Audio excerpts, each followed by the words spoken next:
There's a new form of power on the rise, and it is a form of power that's surpassing political institutions and also religious institutions in scale, in capacity, and in concentration. It's very important that we start to understand this new form of power and understand how it can be transformed towards a different type of technological future that doesn't descend into full-blown tech authoritarianism.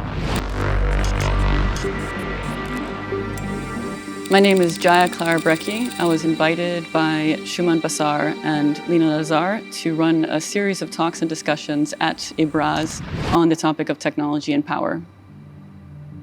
In the first session of Technology and Power, we look at quantum science and quantum computing. And this is to start off from a little bit of a hopeful place, to look at a set of techniques and technologies that have not been fully captured by an authoritarian agenda.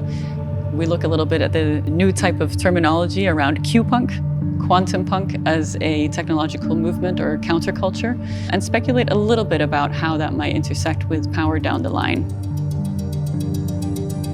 We continue the series with a deep look at today's AI industry, but with a human rights lens.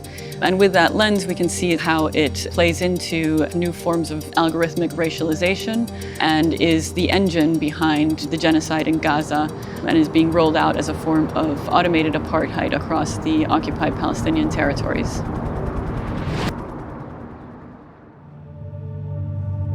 Technology and Power 1 and 2 take place in this incredible installation by Ibrahim Mahama, and it's titled Parliament of Ghosts. This work brings in materials that symbolize global trade, global movement of people, colonialisms, all topics that intertwine very, very deeply with the topic of technology and power today.